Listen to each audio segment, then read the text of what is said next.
이사야서 33장 1절로 6절 말씀 함께 보겠습니다.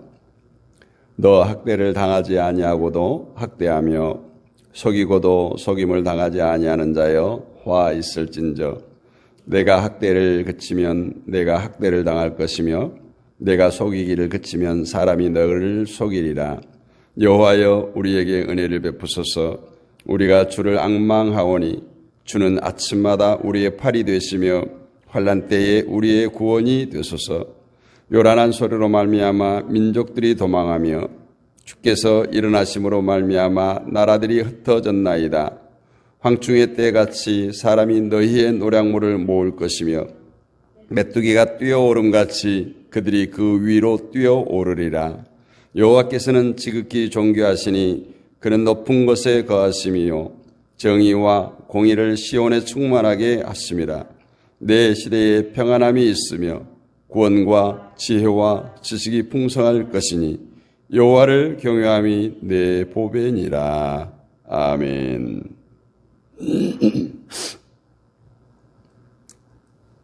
여호와를 경외함이 내 보배니라.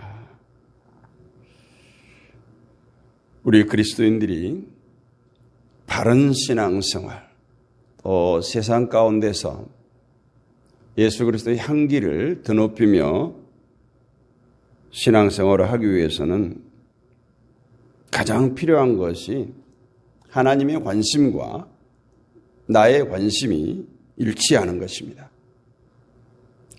우리가 가끔 친자 확인을 위해서 유전자 검사를 하죠. 정말 하나님의 유전자와 나의 유전자가 얼마나 일치하는가 하는 것처럼 하나님의 관심과 나의 관심이 얼마나 일치하는가. 하나님에게는 하나님만의 관심이 있습니다. 또 우리들에게도 우리들의 관심이 있습니다. 신앙의 문제는 이 두 관심이 서로 대립될 때 문제가 발생을 합니다. 하나님의 관심과 나의 관심이 서로 다를 때는 하나님께 멀어질 수밖에 없고 하나님과의 깊은 교제, 깊은 사귐, 대화가 이루어지지 않습니다. 그런데 이 관심의 일치는 하나님의 관심 앞에 나의 관심을 제시하면서 주장하고 비교하고 수정해가는 그런 일치가 아니라 이미 계시되어진 하나님의 관심에 무조건 우리의 관심이 겹쳐져야 된다라는 거예요. 그 겹쳐질 때 우리의 관심은 사라지고 하나님의 관심이 나의 관심이 되어서 세상을 살아갈 때 그것이야말로 하나님 보시기에 가장 합당한 은혜의 삶, 신앙의 삶이 될 것입니다. 즉 하나님의 관심과 일치되는 관심을 가지라는 것이 아니라 우리의 관심이 버려지고 대신 그 자리에 하나님의 관심이 채워지는 것을 말한다라는 의미죠. 그래서 우리가 큐티하죠. 성경 읽는 것과 큐티는 뭐가 다릅니까, 여러분? 이거예요. 내 관심을 버리고 그것에 하나님의 관심을 채우는 것이 큐티예요. 보통 그냥 말씀 적용하죠. 그래서 우리가 성경을 보면서 우리에게 갖는 하나님의 관심이 무엇인가를 찾는 거죠. 때문에 우리가 항상 점검해야 될 부분은 말씀을 대하면서 지금 나의 행동이, 나의 관심이 하나님의 관심과 일치된 것이냐, 나의 삶이 하나님의 관심과 일치된 것이냐예요. 그럴 때 우리는 제대로 된 신앙의 삶을 살아갈 수가 있습니다. 하나님의 관심은 무언가요? 하나님의 나라를 세우는 데 있어요. 하나님의 힘도 이 세상을 아름답게 만들고 발전시키기 위해 사용되는 것이 아니라 오직 하나님의 나라를 세워가는 것에 목표로 사용되어집니다. 따라서 우리 그리스도인들이 하나님의 관심으로 살아간다면 내게 주어진 힘으로 자신을 드러내고 자신을 높이는 것이 아니라 하나님 나라를 위해서 하나님을 높이며 살아가는 것입니다. 그러나 하나님의 관심과 일치된 삶을 살지 못할 때는 결국 그 힘들을 나 자신을 위한 방향으로 집중해서 살아갈 수밖에 없습니다.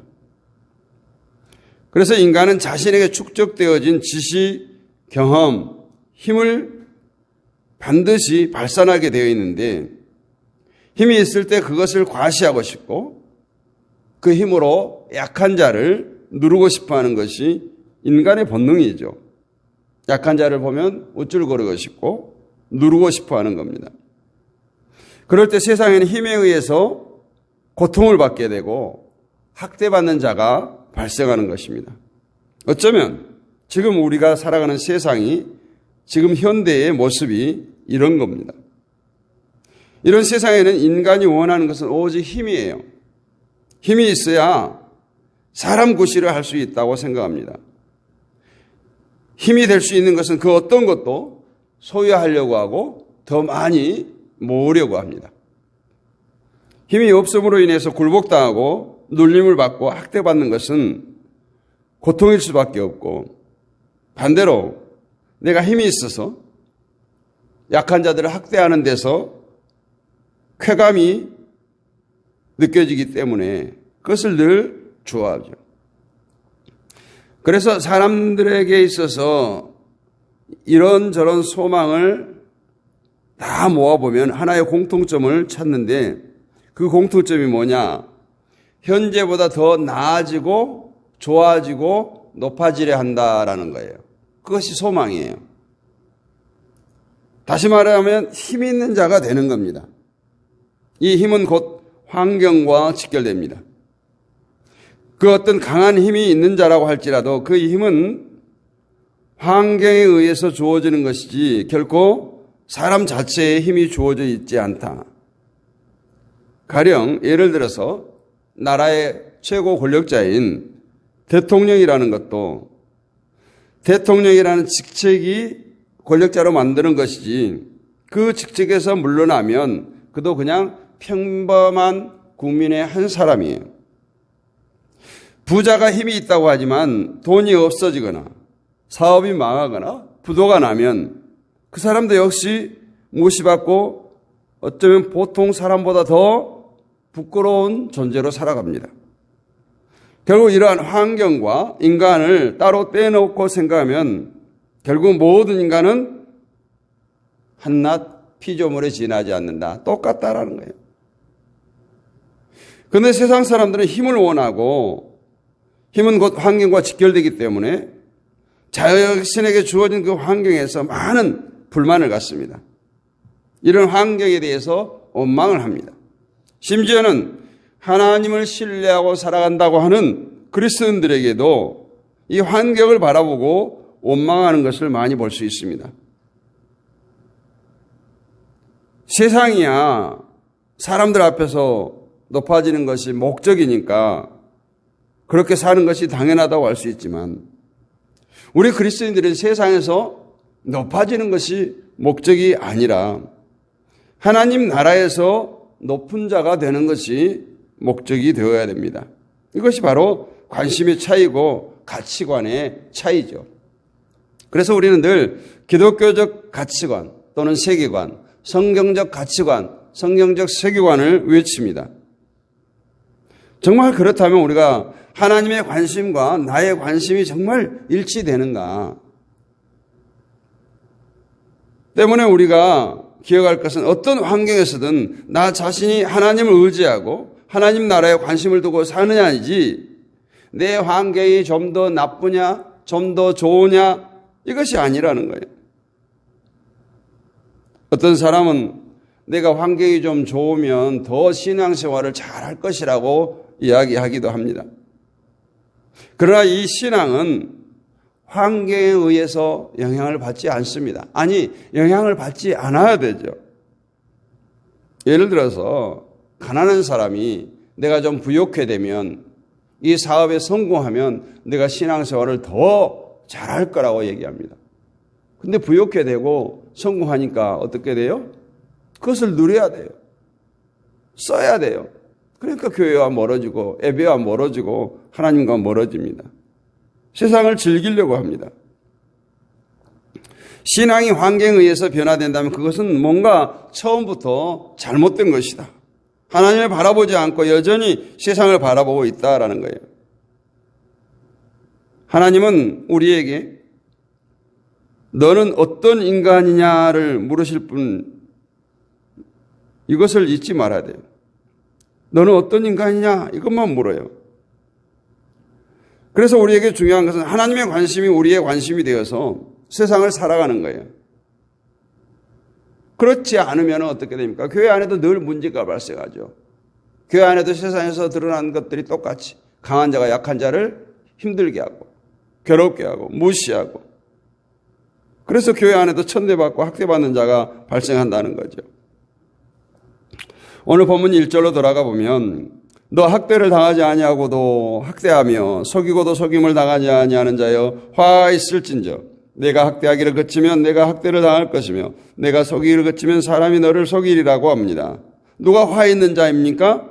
학대하고 속이는 자가 화 있을진저. 앞에서도 얘기했지만 이렇게 학대하고 속이는 자가 발생하는 것은 우리들의 관심이 하나님께 있지 아니하고 세상의 힘에 있기 때문이라는 거예요. 지금 하나님께서는 단지 학대하고 속이는 것이 나쁘다고 말씀하지 않습니다. 하나님께서 화 있을진저라고 하시는 것은 하나님의 관심을 가지고 살지 않는 것을 말씀하고 있어요. 하나님의 관심은 어디 있다고 했어요? 하나님의 나라. 즉 이 세상의 관심이 아니라 장차 영원히 살아갈 하나님의 나라에 관심을 두고 사는 겁니다. 그런데 관심이 세상에 있기 때문에 세상에서 힘을 모으기 위해서 발버둥을 칩니다. 그리고 그 내게 얻어진 힘으로 남을 학대하고 남을 속인다는 거예요.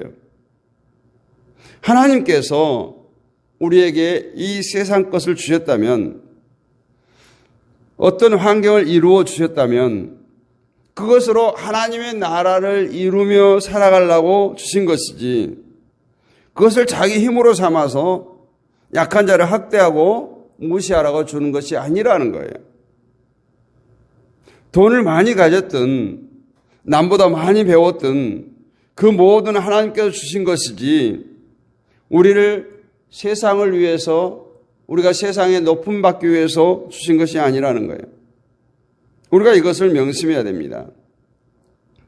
우리에게 주어진 모든 환경은 우리 자신을 위한 것이 아니다.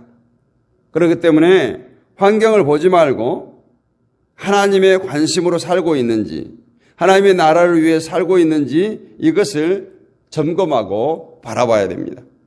그렇지 않고 세상을 바라보고 환경을 바라보게 되면 결국 그것을 위해서 힘을 쏟게 됩니다. 그럴 때 우리로 인해서 무시받고 고통받고 상처받는 자가 생긴다는 거예요.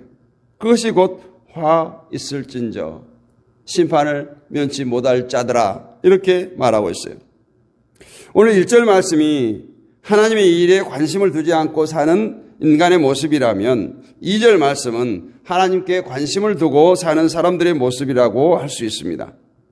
여호와여 우리에게 은혜를 베푸소서 우리가 주를 앙망하오니 주는 아침마다 우리의 팔이 되시며 환난 때에 우리의 구원이 되소서. 이는 하나님을 바라보고 하나님을 의지하고 살아가는 성도가 할 수 있는 기도예요. 이 기도를 보면 어느 한 단어도 자기 힘을 내세우거나 자기 힘을 위해서 기도하는 모습이 없습니다. 오직 하나님의 은혜를 구하고 하나님을 앙망한다. 은혜를 구하고 하나님만을 바라보는 것은 한마디로 내 힘을 의지하지 않는 자의 모습이에요. 연약한 자입니다. 자신에게 주어진 환경 여부에 상관없이 하나님만 바라봅니다. 환경을 볼 때는 환경 안에서 뭔가 믿음직한 것이 자리하기 때문에 굳이 은혜를 구하지 않고도 하나님을 앙망하지 않고도 살아갈 수 있는데 세상에 의지할 것이 없으니까 이렇게 하나님의 은혜를 구하고 하나님을 앙망하며 살아가는 것입니다. 주는 아침마다 우리의 팔이 되시며 라는 말씀은 이 하루하루가 하나님의 도우심이 없으면 살 수 없다라는 고백이에요. 날마다 하나님의 도우심이 아니면 살 수 없다는 사람이야말로 가장 연약한 모습이고 관심이 하나님께로 향해 있다는 것 아니겠습니까? 연약한 자에게서 어떻게 학대가 나오고 속이는 것이 나오고 남을 무시하는 것이 나오겠습니까? 이것이 바로 하나님 나라에 관심을 두고 사는 성도예요. 여러분 스스로에게 그러한 모습이 있는지 이 아침에 돌아보시기를 원합니다. 환경을 바라보지 말고 나 자신을 보면서 하나님의 은혜가 아니고 하나님의 도우심이 아니면 하루도 살 수 없는 연약한 자임을 진심으로 고백하고 있습니까? 아니면 주어진 환경에 묻혀서 힘을 내세우려고 과시하려고 자랑하려고 발버둥치며 살고 있지는 않습니까? 힘을 과시하는 것은 인간의 본능이라고 말씀을 드렸습니다. 나도 모르게 나를 통제하지 아니하면, 나를 말씀으로 순종치 아니하면, 말씀에 나를 붙들지 아니하면 나도 모르게 이러한 힘을 과시할 수 있는 본능이 우리에게 있다는 거예요. 때문에 우리에게 필요한 것은 의도적으로 그 힘을 누리려고 애쓰는 것이 아니라 우리들의 관심이 하나님 나라로 집중되어지는 것입니다. 그리고 나 자신을 바라보는 거예요. 그럴 때 우리는 세상의 힘의 원칙에서 점점 멀어지고 정말 연약한 자로서 하나님을 신뢰하고 하나님을 앙망하는 자로 살아갈 수 있게 되는 것입니다. 하나님은 약한 자를 원하십니다. 천국은 힘 있는 자가 들어가는 것이 아니라 힘 없는 자가 들어가는 나라예요. 그들만이 하나님의 은혜와 자비와 긍휼하심을 구할 것이기 때문에 그렇습니다. 5절과 6절 말씀입니다. 여호와께서는 지극히 존귀하시니 그는 높은 곳에 거하시며 정의와 공의를 시온에 충만하게 하심이라. 내 시대에 평안함이 있으며 구원과 지혜와 지식이 풍성할 것이니 여호와를 경외함이 내 보배니라. 이렇게 말씀합니다. 하나님은 시온이 공평과 의로 충만하시기 위해서 일하시고 평안함이 있고 구원과 지혜와 지식이 풍성하기 위해서 일하십니다. 이것이 하나님의 일하심이고 이것이 하나님의 관심이라면 우리들의 관심도 하나님의 관심과 같아야 바른 신앙의 일로 나아가는 성도가 될 줄로 믿습니다. 6절 마지막에 여호와를 경외하는 것이 너의 보배라고 했습니다.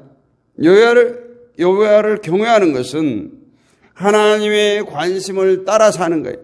말씀에 붙들려 사는 거예요.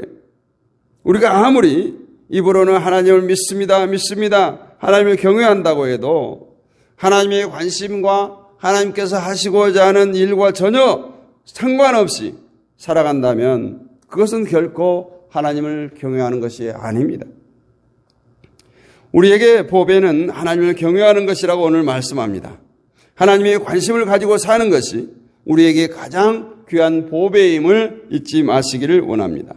하나님의 관심을 가지고 산다면 그러한 성도에게 무엇을 해도 그의 나라와 그 의를 위해서 열심히 살아갈 것입니다. 하나님의 힘을 구하고 도우심을 구해도 그 나라와 그의 의를 위해서 구하게 되고 자신의 환경을 좋게 하거나 내게 힘을 더하게 하거나 내가 세상에서 성공을 위해서 하나님의 도우심을 구하지 않을 거라는 거예요. 하나님께서 우리는 도우시고 힘을 주시는 것은 하나님의 일을 이 세상에 이루기 위함입니다. 즉 그의 나라와 그 의를 세상 가운데 나타내시고 이루시기 위해서 우리에게 힘을 주시고 우리를 도와주신다는 거예요. 스데반 집사가 죽을 때 하나님께 드린 기도가 있죠. 주여 이 죄를 저들에게 돌리지 마옵소서. 그때 스데반은 성령이 충만했다고 성경은 기록합니다. 그런데 여기서 성령이 충만해서 스데반을 살리려고 하는 것이 아니에요. 성령이 충만해서 원수들을 무찌르는 것이 아니에요. 스데반에게 성령을 충만케 해서 원수를 위해서 기도하는 그 그리스도의 모습을 끝까지 나타내고 죽게 하기 위해서 성령이 충만케 했다라는 겁니다. 결국 하나님께서 우리를 도우시고 우리에게 성령을 보혈해 주신 것은 우리를 세상에서 위대한 자로 높이기 위해서 하는 것이 아니라 이처럼 원수까지도 사랑할 수 있는 하나님의 의를 나타내도록 하기 위해서 우리에게 성령을 부어주신다는 거예요. 그런데 하나님의 일이 아니라 그의 나라와 그의 의가 아니라 나의 일을 위해서 하나님의 도우심을 구하고 나의 힘을 위해서 하나님을 찾는다면 이것이 바로 여호와를 경외치 않는 자의 모습입니다. 15절 16절을 보면 마지막 때에 하나님께서 높이시는 성도의 모습이 나오는데 오직 의롭게 행하는 자, 정직히 말하는 자, 토색한 재물을 가증히 여기는 자, 손을 흔들어 뇌물을 받지 아니하는 자, 귀를 막아 피 흘리려는 꾀를 듣지 아니하는 자, 눈을 감아 악을 보지 아니하는 자, 그는 높은 곳에 거하리니 견고한 바위가 그 보장이 되며 그 양식은 공급이 되고 그 물은 끊치지 아니하리라 하셨느니라. 바로 하나님이 높여주셔야 돼요. 하나님이 높이는 성도의 모습입니다. 이 모습은 한마디로 세상이 관심이 아니라 하나님이 모든 관심거리가 되어서 살아가는 성도에게서만 보여지는, 부어지는 하나님의 은혜와 축복이라는 거예요. 그래서 성도는 어떤 환경과 형편에서도 그리스도의 사랑을 보여주고 그리스도의 의를 나타내고 살아가야 하는 것입니다. 하나님은 여러분이 그런 사람으로 살 수 있도록, 그런 삶을 살 수 있도록 우리를 도우십니다. 여러분은 무엇에 관심을 두고 사십니까? 여러분에게 주어진 힘은 여러분 자신을 위해서가 아니라 하나님의 일을 위해서 주어진 것임을 꼭 잊지 마시기를 바랍니다. 오직 그의 나라와 그의 의를 위해서 그 힘을, 그 능력을, 그 재능을 사용하시기를 원합니다. 그럴 때 여러분은 마지막 때에 하나님의 나라에서 높임을 받는 성도가 될 줄로 믿습니다. 사랑하는 지체 여러분, 여호와 하나님을 경외하시길 원합니다. 토기장이 되시는 여호와 하나님을 신뢰하고 그 하나님을 은혜로 살아가는 정말 보배를 닮은 질그릇으로 살아갈 수 있는 저와 여러분이 되시기를 주님의 이름으로 축복합니다. 거룩하신 하나님 아버지 은혜를 감사합니다. 정말 오늘 여호와를 신뢰함이, 여호와를 경외함이 얼마나 큰 은혜요 수고인지를 깨닫게 하신 말씀을 나누었습니다. 아버지 하나님, 여호와를 경외함이 내 보배니라고 하신 말씀처럼 우리가 이 땅에서 모든 관심, 모든 힘을 하나님 나라와 그 의를 위해서 쏟아 부을 수 있는 우리가 되게 하여 주옵소서. 세상의 크고 작은 일들로 일희일비하며 정말 아파하며 눈물을 흘리며 살아가는 우리가 되지 않게 하시고 세상이 볼 수 없는, 육의 눈으로 볼 수 없는 영원한 것, 가장 보배로운 하나님의 나라를 앙망하며 여호와를 앙망하며 살아가는 우리 모두가 되게 하여 주옵소서. 이 한 주간도 새벽마다 깨어 기도하게 하심을 감사합니다. 아버지 하나님, 새벽에 내가 너희를 도우리라고 약속하셨으니 주님 도와주시옵소서. 의인의 간구는 역사하는 힘이 크다고 하셨습니다. 주여 역사하여 주시옵소서. 너는 내게 부르짖으라. 내가 내게 응답하겠고 크고 비밀한 일을 내게 보이리라고 하시사오니 주여 응답하여 주시고 보여주시옵소서. 병든 자에게 손을 얹은 즉 나으리라고 하시사오니 아버지 하나님, 이 시간 손을 얹습니다. 치료하여 주시고 고쳐주시옵소서. 저들의 가정과 섬기는 교회와 삶의 터전을 축복하시고 무엇보다도 허리에서 난 자녀손들을 축복하여 주시고 이 땅의 다음 세대를 축복하여 주셔서 교회마다 다음 세대가 세워지게 하시고 정말 참된 성경적 가치관을 가진, 성경적 세계관을 가진 미래 세대가 이 땅에 세워질 수 있도록 은혜를 베풀어 주시옵소서. 이 한 주간도 승리케 하신 아버지 하나님, 오늘도 주님과 함께 하겠습니다. 주님과 동행하겠습니다. 세상은 불금을 외치고 세상은 아버지 하나님 향락을 쫓아가고 있지만 하나님의 백성들이 날마다 진리에 붙들려 하나님 말씀에 붙들려 오늘도 세상 가운데서 그리스도의 선한 영향력을 나타내며 예수 그리스도의 향기를 흘려보내는 우리 모두가 되게 하옵소서. 믿사옵고 살아계신 우리 주 예수 그리스도의 이름으로 감사하고 기도하옵나이다. 아멘.